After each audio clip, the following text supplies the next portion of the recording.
Hello and welcome to PowerTest 25, conference hosted by NETA.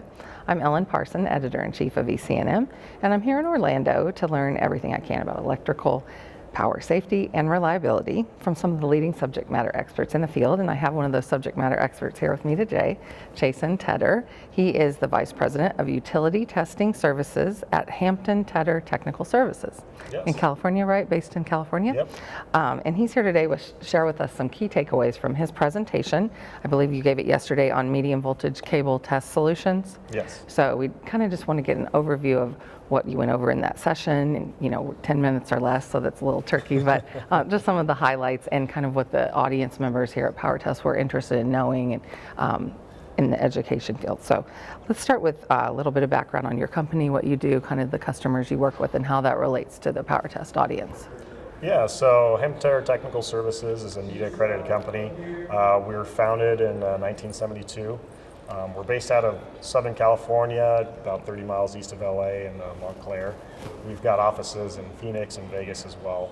We're a IBW NETA accredited company, so a little bit challenged with that, if you will, or fun stuff. But yeah, we do the gamut when it comes to NETA testing, commercial, industrial, utility, generation. Okay, all the markets. Yeah, cables, relays, transformers.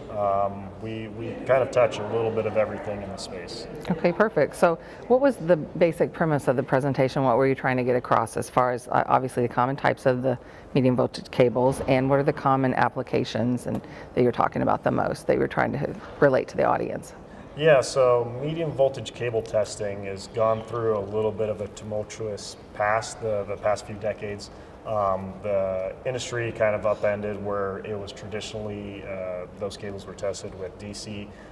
It's transitioned more to VLF now, and there's a lot of opinions on sides of how it should go, how it should be. So it was good to kind of have a update to, hey, this is where the industry is at now. These are the reasons why we've transitioned, and this is why it's best to do it this way. And they get that information from NETA also, or like how do they tell as those standards change or as these guidelines change? Yeah, so most of the NETA standards are influenced by IEEE standards. So IEEE is doing a change and has done a change.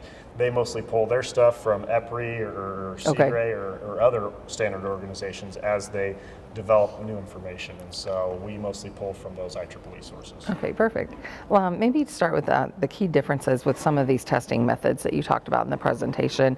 What are those, and what are the most common failure mechanisms? Yeah, so DC, as it sounds, direct current, if you're familiar with electricity, it's just that it's going one direction effectively. There's AC testing, which is it's going back and forth, a synchronous waveform. And then VLF is sort of in between. It's an AC test, but it's at a very low frequency. That's what the VLF stands for, and usually that's around 0.1 hertz. Those are the three main drivers of test equipment out there as far as what it's producing, as far as voltage.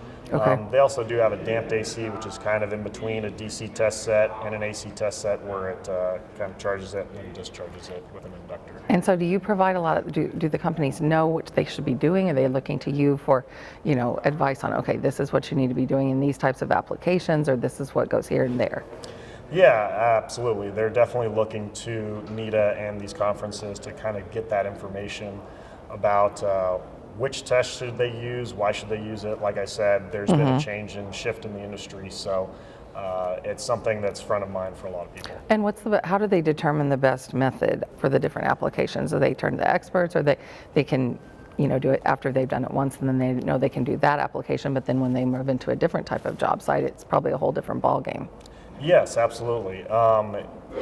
Most people turn to the NETA standards, the ATS or the MTS, to figure out which test to utilize. We don't necessarily specify which one because it is a little bit of a cost-benefit analysis of the specific installation, what you can do. But on average, most NETA test companies kind of just do the VLF test. Okay. Now, and you also in the presentation talked about partial discharge and tan delta testing both provide diagnostic insights. So what are the main advantages and limitations of those methods? And then how do you compare those when you're trying to look at the real world applications? Yeah, so tan delta and offline partial discharge are two really great tests that you pair with either a VLF or an AC test set.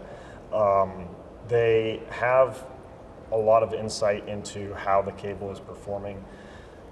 The challenge with them is that they are a little bit more pricey, the test sets themselves, and the skill level required to do it correctly is a little cumbersome. So it's hard to find somebody that does it well. Okay, all right, makes sense.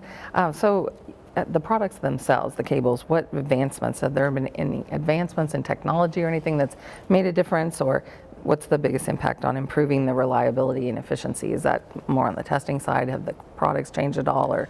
Yeah, so the products are changing. The test equipment is becoming a lot easier to use.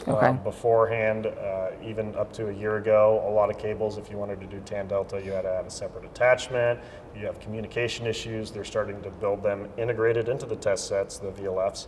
So now all of a sudden, instead of having multiple pieces that you have to connect and make sure they're wired properly, now it's just one test set. They haven't done that with offline PD yet, but I'm assuming that they are working on that. Okay, and that's what a lot of the attendees here are to see, right? Yes. Were there any other issues that, or things that came up in your presentation, things they were asking, or maybe any common themes that they were, needing more information on or didn't understand? Yeah, I think a little bit of everybody. They want just a simple, short answer. Hey, what should we do? Oh, right. What, in my situation, what do I do? Yeah, right. Yeah, and it's a little complicated and nuanced. We do have general recommendations in the NETA standards that point towards, hey, if you have this type of cable system, we recommend doing these tests, and if you have this type, we recommend doing those tests. So pointing them towards the standard is kind of helpful. Well, that sounds like a great place to wrap things up. Thank you, Chasen, for being with us today, and we really appreciate it. From PowerTest 25 in Orlando, thank you, and have a great day. Thank you. Okay.